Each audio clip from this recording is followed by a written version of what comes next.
written here. You see, you are seeing now. Okay, now I am explaining. See, you have to remember for this. Okay, for this formula, 2 sin A cos B is equal to sin. What is the formula of 2 sin A cos B? Sin A plus B plus sin A minus B.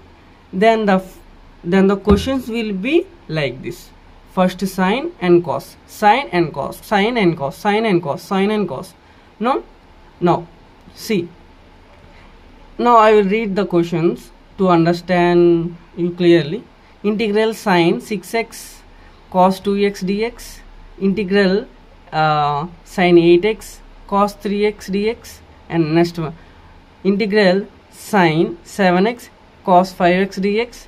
Integral sin 5x cos 2x dx. Integral sin 7x cos 3x dx. Integral sin 5x cos 3x dx. Integral sin 2x cos 3x dx. Integral sin 3x cos 3x dx.